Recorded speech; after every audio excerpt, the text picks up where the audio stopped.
नमस्कार, स्वागत है आप सभी का सुबह 9 बजे की खबरों के साथ। मैं हूं प्रीति। एक नजर हेडलाइंस पर। शशिकला के सियासी भविष्य का फैसला आज। आय से अधिक संपत्ति मामले में सुप्रीम कोर्ट के आदेश पर निगाहें। पनीरसेल्वम को 12 सांसदों और 8 विधायकों का साथ। उत्तर प्रदेश की 67 सीटों और उत्तराखंड में 69 सीटों पर चुनाव की तैयारियां पूरी। कल डाले जाएंगे वोट। कर्णप्रयाग सीट पर 9 मार्च को होगा मतदान।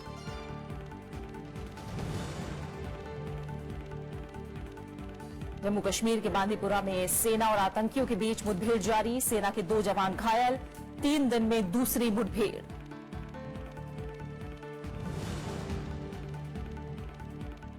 इतिहास रचने की तैयारी में इसरो। कल सुबह 9:28 पर एक साथ छोड़े गया 104 उपग्रह। पीएसएलवी C-37 की उल्टी गिनती शुरू।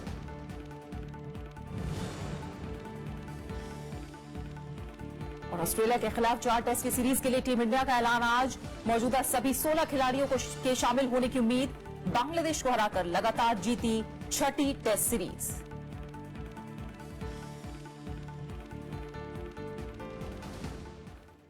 जयललिता और शशिकला से जुड़े आय से अधिक संपत्ति मामले में सुप्रीम कोर्ट आज फैसला सुनाएगा। जानकारी के मुताबिक फैसला सुबह 10:30 बजे आने की संभावना है। इसके मद्देनजर चेन्नई समेत पूरे तमिलनाडु में सुरक्षा कड़ी कर दी गई है। 66 करोड़ की आय से अधिक संपत्ति के मामले में कर्नाटक हाईकोर्ट ने शशिकला और जयललिता को 2015 में बरी कर दिया था। कर्नाटक सरकार ने इस फैसले को सुप्रीम कोर्ट में चुनौती दी है। इस फैसले के साथ ही शशिकला के राजनीतिक भविष्य का फैसला जुड़ा हुआ है।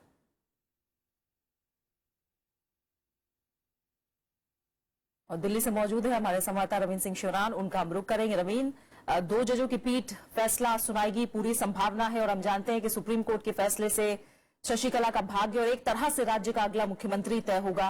किस तरह की संभावनाएं हैं?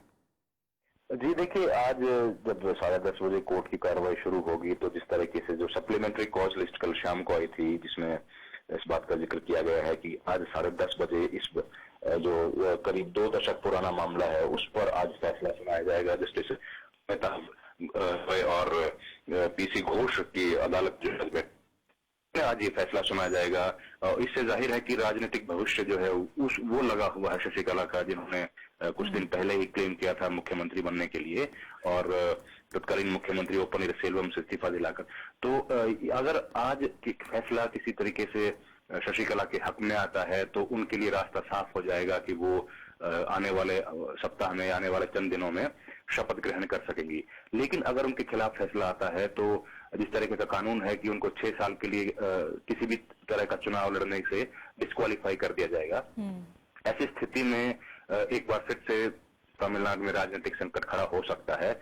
और अगर जिस तरह के यहाँ पर कयास लगाए जा रहे हैं, जो मीडिया के एक सेक्शन में खबरें आ रही हैं कि संभावना ये भी है कि अगर फैसला वर्डिक्ट जो है वो स्प्लिट आता है, दोनों जजों की सहमति अगर फैसले पर नहीं बनती है, ऐसी स्थिति में दो संभावनाएं पैदा होती हैं कि या तो जो कर्नाटक हाईकोर्ट का जजमेंट है उसको अपहेल्ड किया जाएगा, जिसमें तमाम आरोपियों को बरी कर दिया गया था। हाँ। और अगर दूसरी संभावना ये है कि स्प्लिट वर्डिक्ट के होने के बाद दोनों इस पूरे मामले को बड़ी बेंच यानी कि 3 जजों की बेंच को भी भेजा जा सकता है, जिसके बाद पूरे मामले की एक बार दोबारा से सुनवाई होगी। मैं आपको बता दूं कि जब ये फैसला विशेष अदालत से आया था तब तमिलनाडु की तत्कालीन मुख्यमंत्री जयललिता और उनके 3 सहयोगियों को इस मामले में दोषी पाया गया था, जिसके बाद हाईकोर्ट ने कर्नाटक हाईकोर्ट ने इस फैसले को बदल दिया था। कर्नाटक सरकार जब सुप्रीम कोर्ट पहुंची है तो लगातार सुनवाई हुई है। करीब 20 दिन की लगातार सुनवाई के बाद सुप्रीम कोर्ट ने अपने फैसले को रिजर्व रख लिया था, जिसमें आज संभावना है कि उस पर कोई फैसला आएगा। बिल्कुल, आज सभी की नजरें सुप्रीम कोर्ट पर। बहुत बहुत शुक्रिया रवींद्र इस तमाम जानकारी के लिए। 10:30 बजे इस मामले में फैसला आने की पूरी संभावना है। इस बीच तमिलनाडु के सियासी संकट के बीच अटॉर्नी जनरल ने 1 हफ्ते के भीतर विशेष सत्र बुलाने की सलाह दी है। राज्यपाल को भेजी सलाह में अटॉर्नी जनरल ने कहा है कि शशिकला और कार्यवाहक मुख्यमंत्री पनीरसेल्वम के बीच बहुमत का फैसला विधानसभा के पटल पर हो। इस बीच पनीरसेल्वम को अब 12 सांसदों और 8 विधायकों का साथ मिल गया है। अन्ना द्रमुक महासचिव वीके शशिकला सोमवार को समर्थकों से मिली। उन्होंने आरोप लगाया कि मुख्यमंत्री ओ पनीरसेल्वम और विपक्षी डीएमके के बीच सांठगांठ है। शशिकला ने कहा कि ये घनिष्ठता जयललिता के आदर्शों के खिलाफ है। ஊக்கப்படுத்தி 1.5 கோடி தொண்டர்களை உடைய இந்த இயக்கத்தை ஒரு பன்னீர்செல்வத்தால் ஒன்றும் செய்துவிட முடியாது। ओ पनीरसेल्वम ने भी अपने समर्थकों से मुलाकात की। मुख्यमंत्री सचिवालय भी गए और पुलिस अधिकारियों के साथ कानून व्यवस्था की समीक्षा की। Both of us are going to the secretariat. We have a review with the senior police officers. The MLAs are all trapped in a resort. They should be set free. If they are set free, they will surely support our Chief Minister. विपक्षी दल DMK के कार्यकारी अध्यक्ष MK Stalin भी सचिवालय पहुंचे। DMK ने इन आरोपों को गलत बताया कि अन्ना द्रमुक के सत्ता संघर्ष में उनका हाथ है। The rift is within. When the rift is within the party, what is the role of the opposition parties in it? I understand all these things. See, this is just they want to save their face. They are blaming on the other parties. इस बीच supreme court में एक याचिका दायर की गई है। इसमें 24 घंटों के भीतर शशिकला को शपथ दिलाने का निर्देश देने की मांग की गई है। अब सबकी निगाहें राजभवन पर टिकी हैं। 235 सदस्यों वाली विधानसभा में एआईएडीएमके के 134 विधायक हैं, जबकि पार्टी के लोकसभा में 37 और राज्यसभा में 13 सांसद हैं। दोनों ही गुट अधिकतर विधायकों के समर्थन का दावा कर रहे हैं। शशिकला के खेमे का आरोप है कि डीएमके और नई दिल्ली में बैठे कुछ लोग पार्टी में दो फाड़ कराने की कोशिश कर रहे हैं। वहीं ओपीएस खेमा विधायकों को तोड़ने की जुगत में लगा हुआ है। लेकिन मुख्यमंत्री की कुर्सी की इस लड़ाई की वजह से फैली राजनीतिक अस्थिरता से सबसे बड़ा नुकसान तमिलनाडु का हो रहा है। चेन्नई से कैमरा पर्सन सुधांशु के साथ कृति मिश्रा, राज्यसभा टीवी। और कृति मिश्रा चेन्नई में हमारी संवाददाता मौजूद है, उनका रुख करेंगे। कृति, अब किस तरह की सरगर्मियां हैं? पल पल नए अपडेट हमें चेन्नई तमिलनाडु से मिल रहे हैं और आज जिस तरह से सुप्रीम कोर्ट का फैसला आएगा, साथ ही अटॉर्नी जनरल ने जिस तरह अपनी राय भी भेज दी है राज्यपाल को, उसके बाद लग रहा है आसार जल्दी खत्म हो सकते हैं। फैसले के मद्देनजर किस तरह की सुरक्षा है और किस तरह की सरगर्मियां हैं? जी हाँ प्रीति, देखिए स्थिति की संवेदनशीलता को देखते हुए तमिलनाडु में और खासकर चेन्नई में सुरक्षा के चाक चौबंद प्रबंध किए गए हैं। पोइस गार्डन जो शशिकला का निवास है, वहां पर करीब आधे किलोमीटर पहले से ही ट्रैफिक की आवाजाही बंद कर दी गई है। ग्रीनवेज रोड जहां ओ पनीरसेल्वम रहते हैं, वहां भारी संख्या में समर्थक जुट रहे हैं। इसको देखते हुए सुरक्षा बढ़ा दी गई है और खास बात यह है कि काफी बड़ी संख्या में महिला समर्थक आ रही हैं, तो उस वजह से जो महिला सुरक्षा कर्मी है वहां बड़ी संख्या में तैनात किए गए हैं। वहीं गोल्डन बे रिजॉर्ट जहां पर सारे एमएलए जो शशिकला कैंप के हैं उनको रखा गया है, वहां पर भी ऐसा लग रहा है जैसे पुलिस की छावनी बन गई है। वहीं दूसरी तरफ राजभवन में भी सुरक्षा के इंतजाम बढ़ा दिए गए हैं। जी प्रीति। बिल्कुल कृति, यानी सुरक्षा के कड़े बंदोबस्त जरूर किए गए हैं। इस बीच जानना चाहेंगे राजनीतिक सरगर्मियां किस तरह की, क्योंकि हम जानते हैं पनीरसेल्वम ने 12 सांसदों, कुछ विधायकों के समर्थन का दावा हो रहा है। दोनों ही बहुमत का दावा राजभवन में पेश कर चुके हैं। राजनीतिक सरगर्मियां किस तरह की हैं और खासतौर से विपक्ष किस तरह की रणनीति अपना रहा है? जी हाँ, देखिए प्रीति, लगातार दोनों तरफ से मीटिंग का सिलसिला जारी है। जो लोकसभा के डेप्यूटी स्पीकर हैं थम्बी दुराई, वो भी गोल्डन बे रिजॉर्ट पहुंच चुके हैं शशिकला से बात करने के लिए। खबरें ये भी आ रही है कि शशिकला ने फिर अपने समर्थकों से और अपने विधायकों से बात की। उन्होंने कहा कि ओपीएस के उनका जो असली चेहरा है वो सामने आ गया है। उन्होंने कहा है कि सत्य का ही विजय होगी और आज वो बिल्कुल उनका जो सुप्रीम कोर्ट में वर्डिक्ट है वो उनके फेवर में आएगा। वहीं दूसरी तरफ जो राज्यसभा के एमपी वी मैत्रेयन और आर लक्ष्मणन जो ओपीएस खेमे के हैं वो भी ओ पनीरसेल्वम के घर पहुंच चुके हैं। वहां पर भी मीटिंग जारी है। और वहीं जो कल गोल्डन बे रिजॉर्ट से निकले हुए एमएलए सर्वानंद, उन्होंने तमिलनाडु के डीजीपी से शिकायत की है कि उनके पीछे गुंडे लगाए गए हैं ताकि वो शशिकला को समर्थन दे। तो दोनों ही खेमे अपनी अपनी रणनीति बनाने के लिए तैयार हैं। दूसरी तरफ विपक्ष पूरी तरह से निगाहें गड़ाए हुआ है सुप्रीम कोर्ट के वर्डिक्ट पे, उसके बाद ही वो अपनी रणनीति तय करेगा। बिल्कुल, बहुत बहुत शुक्रिया प्रीति इस तमाम अपडेट को चेन्नई से फिलहाल हम तक पहुंचाने के लिए। और आइए अब इस खबर के बाद आगे की खबरों का रुख करेंगे। सुप्रीम कोर्ट ने कल व्यापम भर्ती घोटाले पर बड़ा फैसला सुनाया है। अदालत ने मध्य प्रदेश में 2008 से 2012 के बीच एमबीबीएस में दाखिला लेने वाले छात्रों का एडमिशन रद्द कर दिया। फैसले का स्वागत करते हुए कांग्रेस ने मुख्यमंत्री शिवराज सिंह चौहान से इस्तीफे की मांग की है। ने व्यापम घोटाले से जुड़े एक मामले में हाईकोर्ट के फैसले को बरकरार रखा। मुख्य न्यायाधीश जस्टिस खेर की अध्यक्षता वाली पीठ ने 2008 से 2012 के दौरान 500 से ज्यादा एमबीबीएस में हुए दाखिले को रद्द कर दिया। अदालत ने कहा कि सभी दाखिले गैर कानूनी तरीके से किए गए। छात्रों की ओर से दायर सभी याचिकाएं खारिज कर दी। याचिकाएं खारिज हो गई हैं। कोर्ट ने अपना 142 के अंदर जो हमने कोर्ट से रिक्वेस्ट की थी पावर एक्सरसाइज करने की, जो सुप्रीम कोर्ट को कॉन्स्टिट्यूशन ऑफ इंडिया के अंदर मिलती हैं, वो कोर्ट ने एक्सरसाइज नहीं की है। फैसला आने के बाद कांग्रेस ने मुख्यमंत्री शिवराज सिंह चौहान के इस्तीफे की मांग की है। गलती छात्रों की कम है, जिन लोगों ने पैसे लिए हैं उन पर क्या कार्रवाई हो रही है? जिनके एडमिनिस्ट्रेटिव कंट्रोल के अंतर्गत ये धांधली हुई है उस पर क्या कार्रवाई हुई है? प्रश्न इस बात का है। पूरी जवाबदारी शिवराज सिंह चौहान की है। लक्ष्मीकांत शर्मा तो जेल भुगत लिए, आदेश मानने वाला तो भुगत लिया, आदेश देने वाला अभी तक नहीं भुगता है। व्यापम के फर्जीवाड़े में और व्यापम में गड़बड़ थी, तभी तो मध्य प्रदेश के मुख्यमंत्री शिवराज सिंह चौहान जी ने जांच कराई। जांच तो स्वयं माननीय मुख्यमंत्री जी ने कराई ना। व्यापम में हमें कुछ गलतियां पकड़ी गई, व्यापम में कुछ फर्जीवाड़ा हुआ था, उसी को लेकर तो हमने जांच की।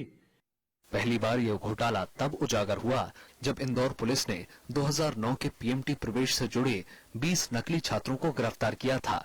सीबीआई व्यापम भर्ती घोटाले से जुड़े मामले की जांच कर रही है। अब तक करीब 80 आरोपियों को गिरफ्तार किया जा चुका है। Ravindra Singh Chauhan, Rajya Sabha TV. Supreme court के नोटिस के बावजूद जस्टिस सीएस कर्णन कल पेश नहीं हुए। इसके बाद सुप्रीम कोर्ट ने जस्टिस कर्णन को पेश होने का मौका देते हुए 3 हफ्ते का वक्त दिया है। अदालत ने कहा है कि अभी जस्टिस कर्णन के कोर्ट में पेश नहीं होने की वजहों की जानकारी नहीं है, इसलिए फिलहाल सुनवाई नहीं की जा रही है। सुनवाई के दौरान अटॉर्नी जनरल मुकुल रोहतगी ने जस्टिस कर्णन के सुप्रीम कोर्ट को लिखी चिट्ठी पर भी सवाल उठाए। जस्टिस कर्णन ने सुप्रीम कोर्ट पर गंभीर आरोप लगाते हुए कहा है कि दलित होने की वजह से उन्हें निशाना बनाया जा रहा है। सुप्रीम कोर्ट में 7 जजों की संवैधानिक पीठ कलकत्ता हाईकोर्ट के जज जस्टिस सीएस कर्णन के खिलाफ अवमानना के मामले की सुनवाई कर रही है। इससे पहले पीठ ने जस्टिस कर्णन को नोटिस जारी करके 13 फरवरी को पेश होने के लिए कहा था और उनके न्यायिक और प्रशासनिक कामों पर रोक लगा दी थी।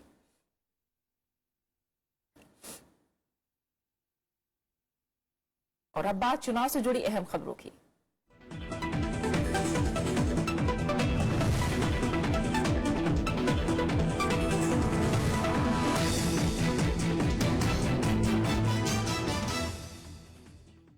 उत्तर प्रदेश में दूसरे दौर की 67 और उत्तराखंड की 69 सीटों के लिए कल वोट डाले जाएंगे। चुनाव आयोग ने मतदान की तैयारियां पूरी कर ली हैं। सभी मतदान केंद्रों पर सुरक्षा के पुख्ता इंतजाम किए गए हैं। साथ ही मतदाताओं की सुविधाओं का भी ख्याल रखा गया है। संवेदनशील इलाकों में भी कड़ी सुरक्षा का इंतजाम किया गया है। बुधवार को होने वाले चुनाव में उत्तराखंड में जहां एक तरफ पूरे प्रदेश की किस्मत ईवीएम में कैद होने वाली है, वहीं पश्चिम उत्तर प्रदेश के कई संवेदनशील इलाकों में राजनीतिक पार्टियों का भविष्य अब मतदाताओं के हाथ में है। चुनाव आयोग ने उत्तराखंड की कर्णप्रयाग सीट पर अब 9 मार्च को मतदान कराने का ऐलान किया है। बीएसपी प्रत्याशी कुलदीप कनवासी की सड़क हादसे में मौत के बाद इस सीट पर 15 फरवरी को होने वाला मतदान स्थगित कर दिया गया था, जबकि उत्तर प्रदेश की अलापुर सीट पर मतदान की तारीख का अभी ऐलान नहीं किया गया है। समाजवादी पार्टी के उम्मीदवार चंद्रशेखर कनौजिया की मौत के बाद अलापुर सीट पर मतदान स्थगित किया गया है।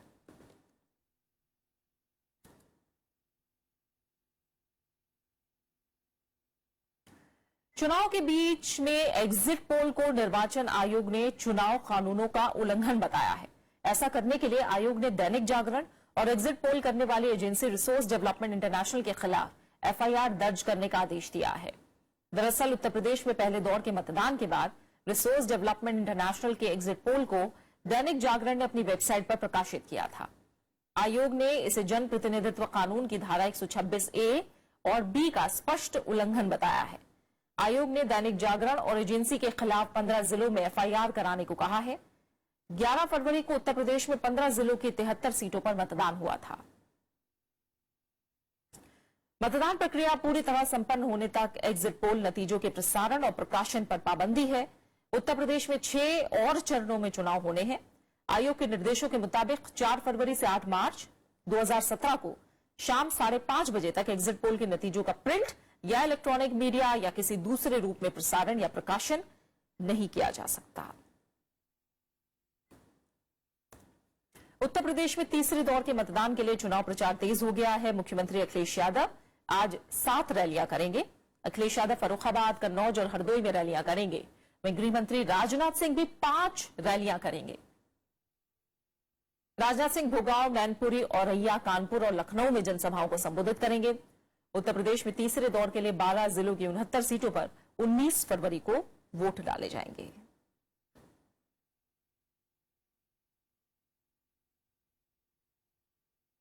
उत्तर प्रदेश में छठे दौर के नामांकन भरने का काम पूरा हो गया है। 7 फरवरी से इस दौर की 49 सीटों पर नामांकन का काम जोर शोर से चल रहा है। 16 फरवरी को नामांकन पत्रों की जांच होगी, जबकि 18 फरवरी तक उम्मीदवार नाम वापस ले सकते हैं। 4 मार्च को इस दौर की सभी सीटों पर मतदान होना है। इसके साथ ही अब से 7वें और आखिरी दौर के अलावा सभी चरणों के लिए नामांकन का काम पूरा हो चुका है, जबकि पहले दौर का मतदान 11 फरवरी को पूरा हो चुका है और दूसरे दौर की 67 सीटों पर 15 फरवरी को मतदान होना है। 7वें और आखिरी दौर की 40 सीटों के लिए उम्मीदवार 16 फरवरी तक नामांकन पत्र दाखिल कर सकते हैं।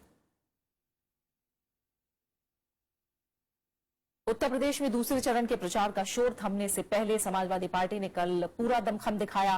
पार्टी के दिग्गज नेता मुरादाबाद, बदायूं और इटावा में लोगों के बीच पहुंचे और बीजेपी और बीएसपी पर जमकर बरसे।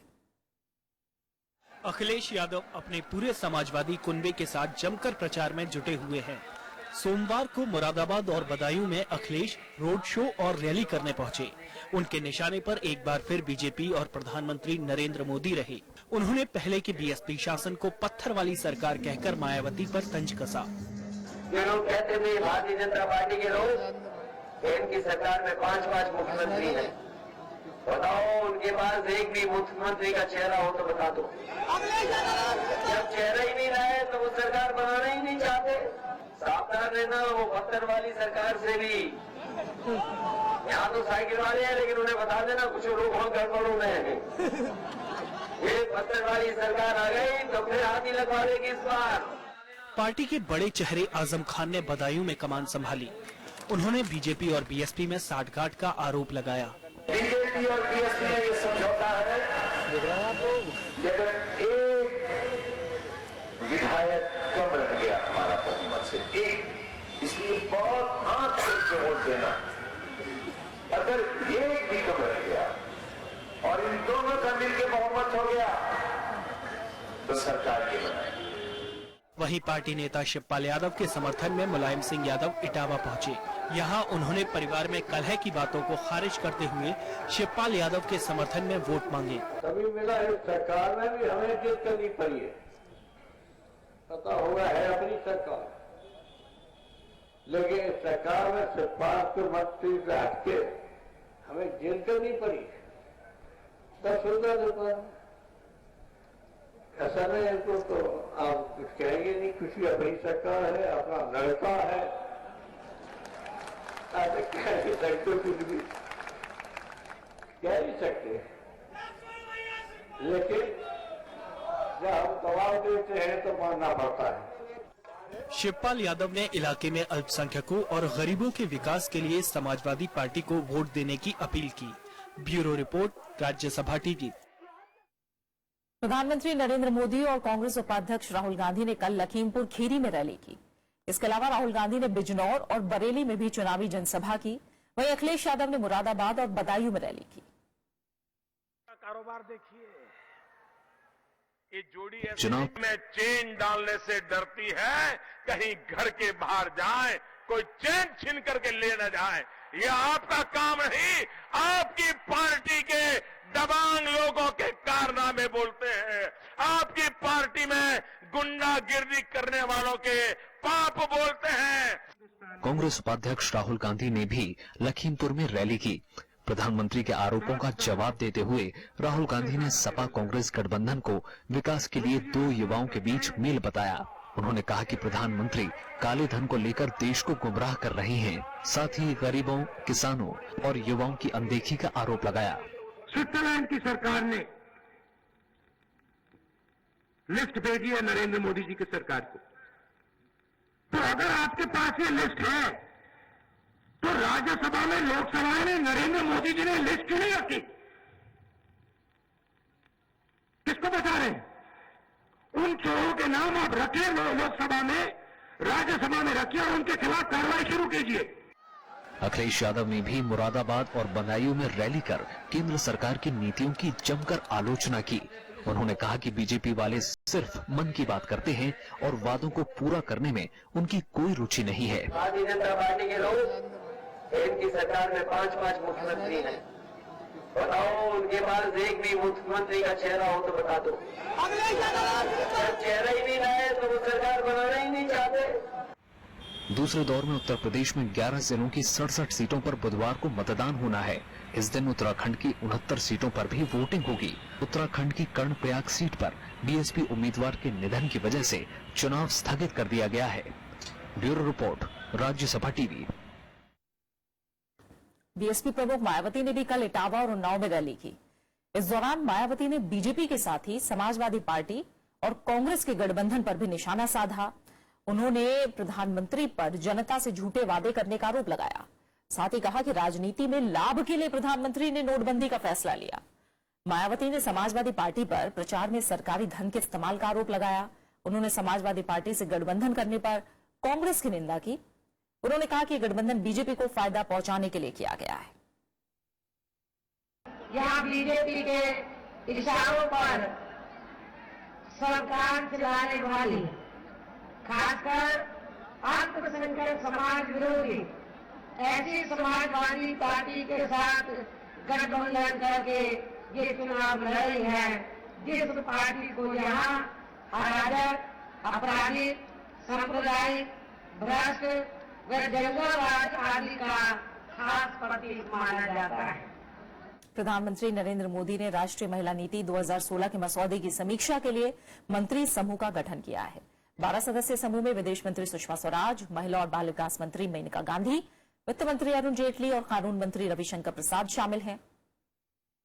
मंत्री समूह का मकसद महिलाओं को समान मौके उपलब्ध कराने के लिए रूपरेखा तैयार करना है। इसकी बैठक 16 फरवरी को होगी। नई राष्ट्रीय महिला नीति 2001 में शुरू की गई थी। राष्ट्रीय महिला सशक्तिकरण नीति की ये जगह लेगी। नीति का मसौदा मई 2016 में जारी किया जा चुका है। जम्मू कश्मीर के बांदीपुरा में सेना और आतंकवादियों के बीच मुठभेड़ जारी है। मुठभेड़ में सेना के 2 जवान जख्मी हो गए हैं। आज तड़के से ही बांदीपुरा के हाजिन में सेना और आतंकियों के बीच मुठभेड़ चल रही है। सेना ने इलाके को चारों तरफ से घेर लिया है। जम्मू कश्मीर में 3 दिन में सेना और आतंकियों के बीच ये दूसरी मुठभेड़ है। कुलगांव में रविवार को हुई एक मुठभेड़ में 4 आतंकवादी मारे गए थे। श्रीहरिकोटा के अंतरिक्ष केंद्र से कल होने वाले 104 उपग्रहों के प्रक्षेपण की उल्टी गिनती शुरू हो गई है। इसरो के मुताबिक प्रक्षेपण सुबह 9:28 पर किया जाना है। इनमें पृथ्वी के अध्ययन के लिए 714 किलोग्राम का क्वार्टरसेट 2 सीरीज उपग्रह शामिल है। 104 में से 96 उपग्रह अमेरिका जबकि 2 भारत के हैं। अभी तक किसी भी देश ने इतने सारे उपग्रहों का एक साथ प्रक्षेपण नहीं किया है। अभी ये रिकॉर्ड रूस के नाम है, जिसने 2014 में एक साथ 37 सैटेलाइट लॉन्च किए थे।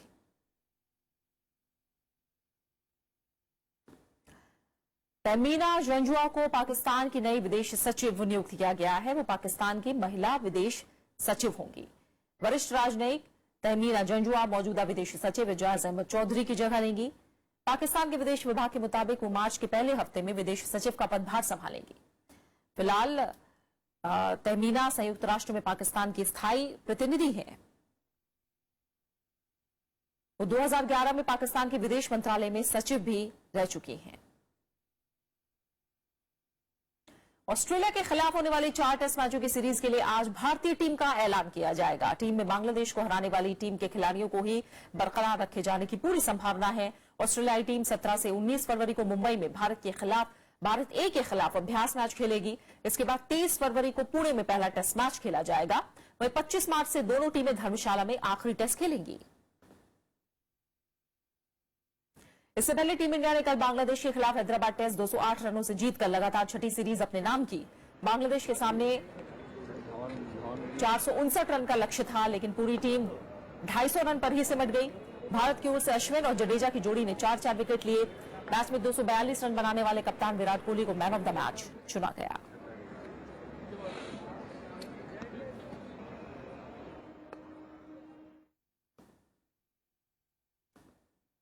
और आइए अब खास शख्सियत की बात करते हैं।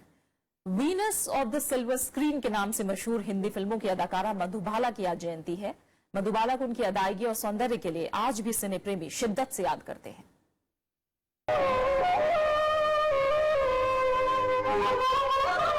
गाना शकील बदायूं का, संगीत नौशाद का और नृत्य निर्देशन लच्छू महाराज।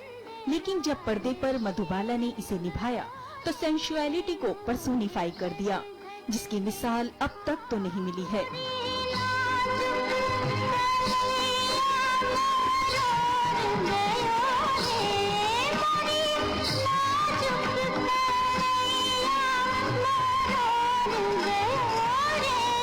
9 साल की उम्र में बेबी मुमताज फिल्म बसंत में दिखाई दी।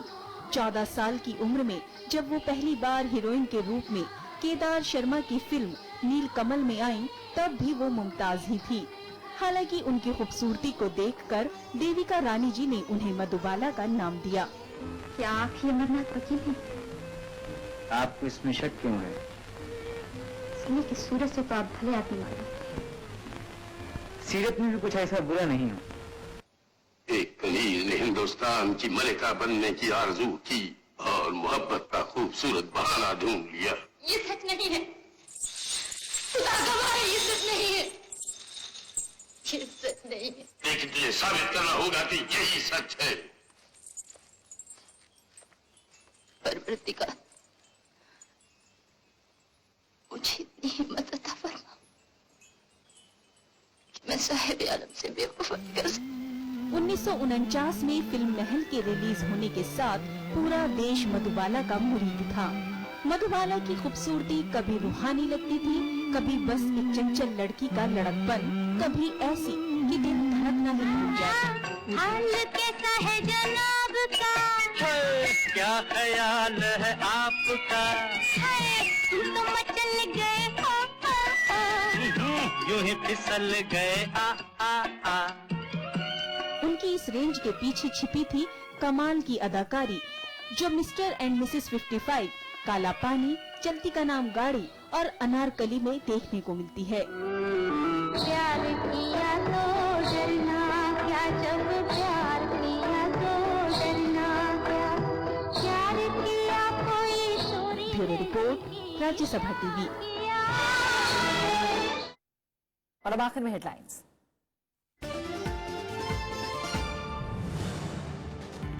शशिकला के सियासी भविष्य का फैसला आज। आय से अधिक संपत्ति मामले में सुप्रीम कोर्ट के आदेश पर निगाहें। पनीरसेल्वम को अब 12 सांसदों और 8 विधायकों का साथ।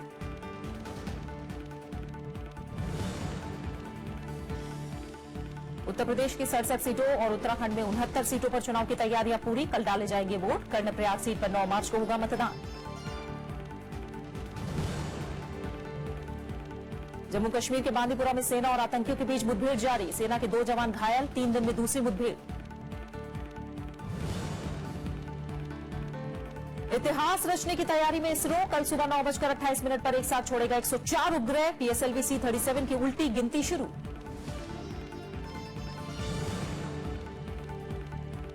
और ऑस्ट्रेलिया के खिलाफ 4 टेस्ट की सीरीज के लिए टीम इंडिया का ऐलान आज। मौजूदा सभी 16 खिलाड़ियों के शामिल होने की उम्मीद। बांग्लादेश को हराकर लगातार जीती 6ठी टेस्ट सीरीज।